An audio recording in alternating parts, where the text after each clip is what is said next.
Hello.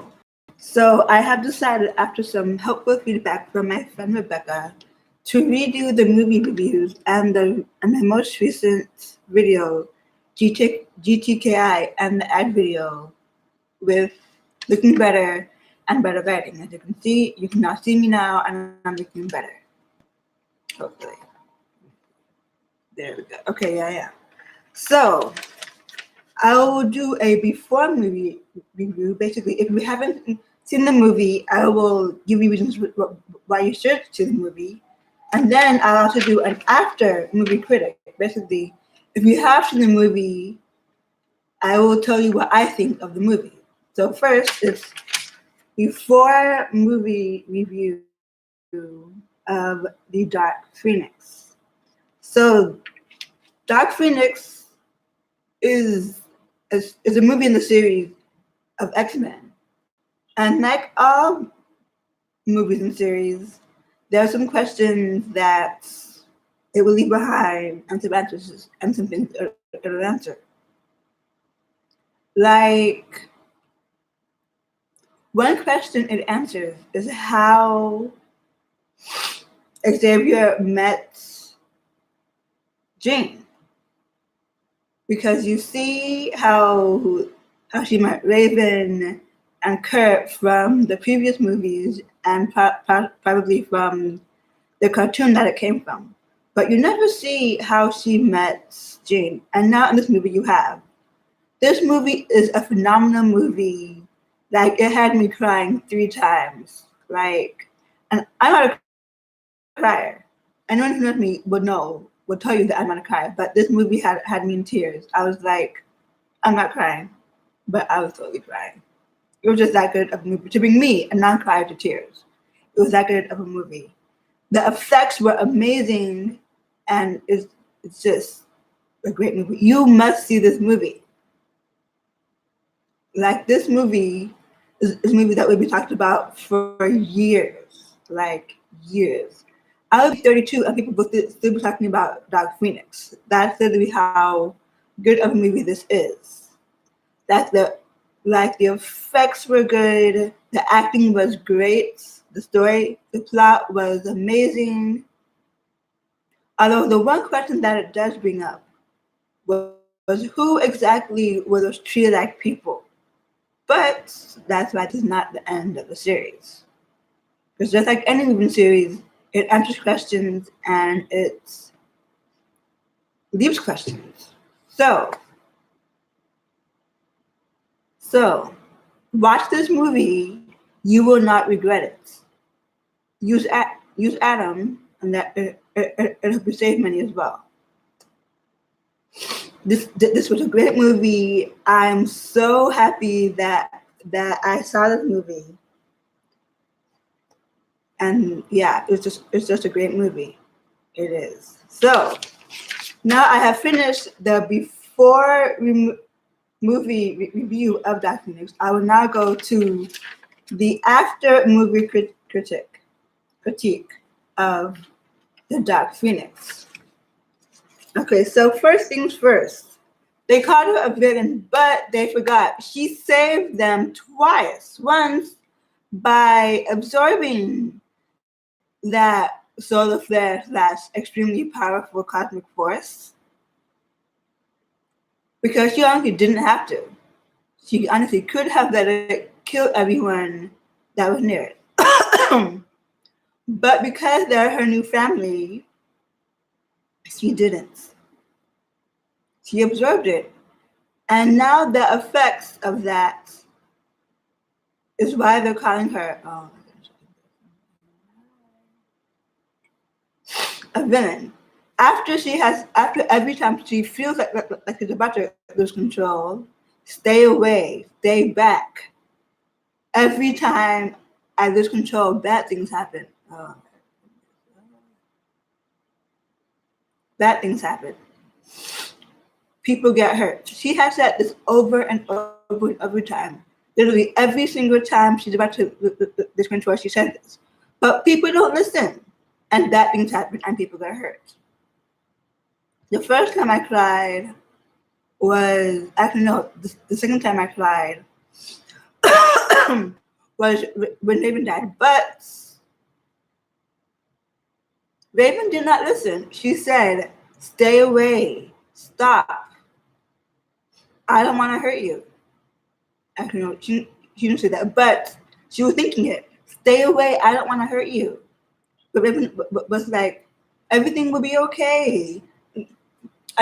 Let me help you. Come home. She was like, no. And then she either heard the police sounds coming or she read the police officer's mind, and she pushed the cars away. However, I did not see any explosion when the cars were pushed away, and I did not see anyone. I did not see any glass breaking when the cars were pushed away. So there was technically no reason to believe that the officers in those cars were hurt. Because if they were, you would see an explosion, which would cause lives to be lost. You would see glass, which would cause damage. Glass being shattered, which would cause glass to be, which would cause damage to people. But none of that happened. None of that. So, honestly, don't see how that police officer could tell Eric that the police officers that so-called died had families too, when there's no evidence that so-called police officers died when Jean pushed back the cars. Also,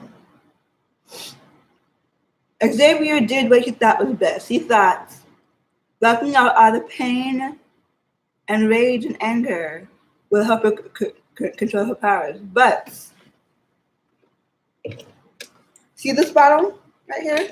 Okay, let me close the bottle.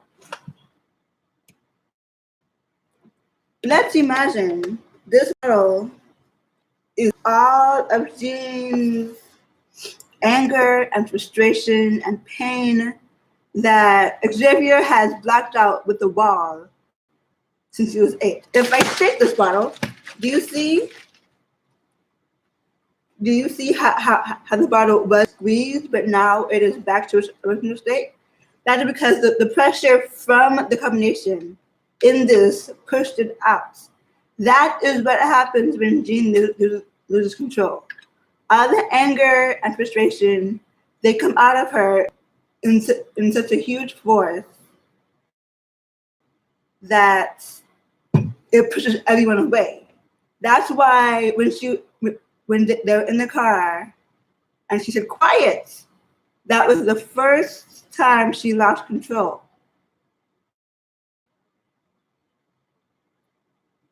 However, speaking of that time, I honestly don't know how her father still lived. Like, all 3 of them had the seatbelt on, yet her father still lived. How? He was gravely injured, but he was still alive. That is one question that I'm still bothered about. Like, how's this person still alive? Anyways, I digress.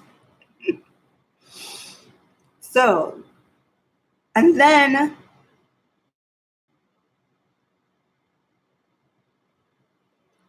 let's see what else. Okay, so Xavier took. So, the one thing that I'm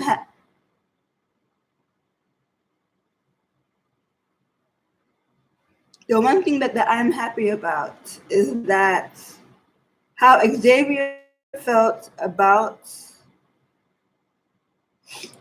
Jean, how Scott felt about Jean, and how Kurt felt about Jean never changed, even though Hank and even though Hank did, because of Raven. Speaking of that, Jean did not kill Raven. Whatever she absorbed made her so powerful that what would usually be her being pushed back a couple of feet and landing on her knees turned into her being pushed back all the way onto a pitchfork. Whatever she absorbed to save them, that is what killed Raven.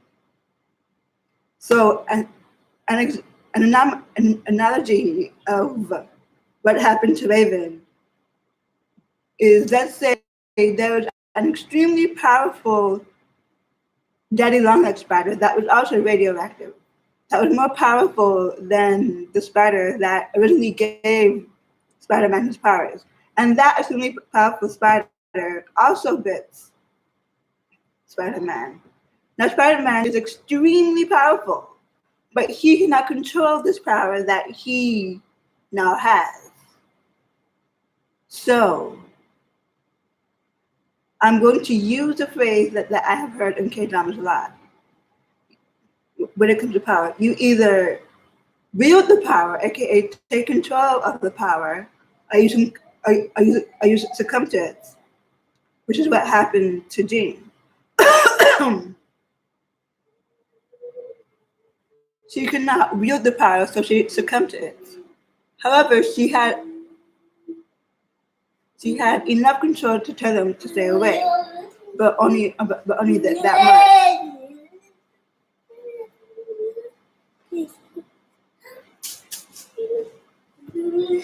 So,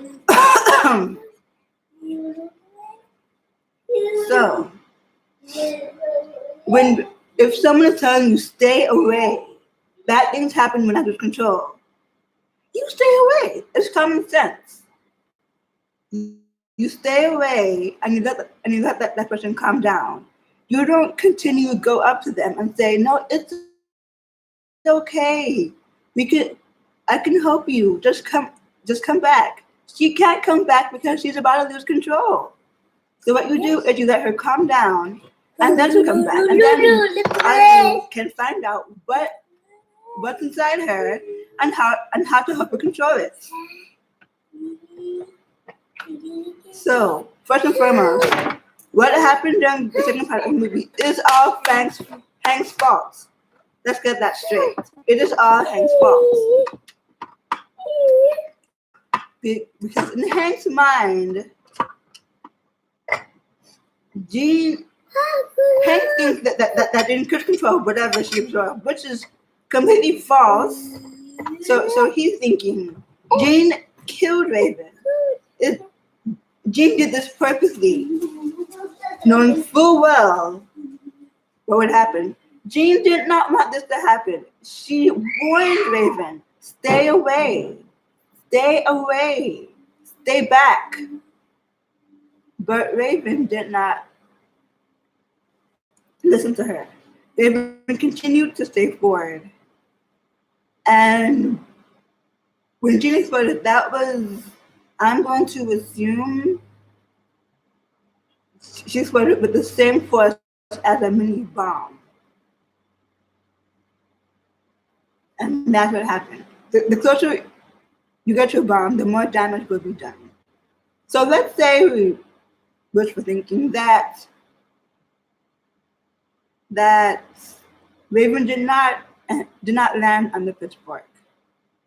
She was, let's say this is Jean Grey and this is Raven. She was this close. If you are this close to a bomb and it explodes, you will be fatally injured. So even if she did not land on the pitchfork, I honestly doubt that she would have lived anyway, because that would have destroyed her organs, if nothing else. So, like I said, everything that happened with the battle and all that is Hank's fault. Because when Hank told Eric that Jean Grey killed Raven, when it was the cosmic force that killed Raven.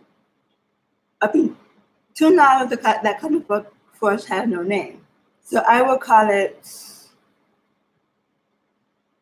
the Big Bang. Big Bang killed Raven, not Jean. Because that's kind of what it is. Anyways, so yeah. Big Bang killed Raven. Big Bang did all that damage, not Jean. Jean could not control Big Bang. You could not blame someone for for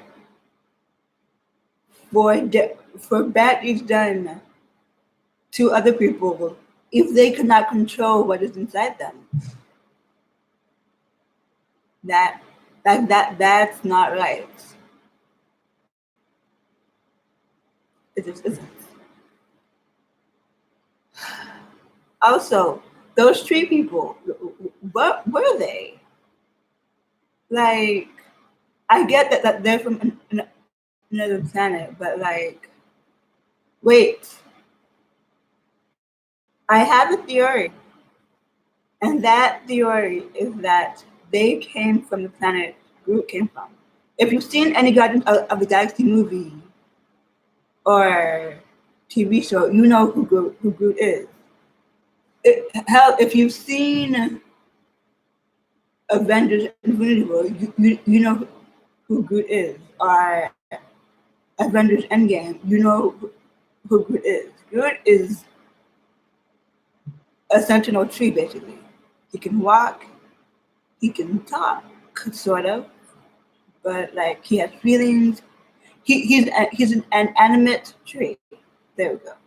Because trees, they can't walk or talk or do anything, but Groot can. So Groot is an animate tree. So my theory is that they came from the same planet Groot came from because they're basically the same thing. They they're tree people and so is Groot. However, if my theory is right, does that mean that if Groot were to hone his power, he would be able to do the same things that they did? That I think is a scary thought. Speaking of that, I have never seen Groot pissed off. Like, never. But that's besides the point. So that is my before movie and after movie review of The Dark Phoenix.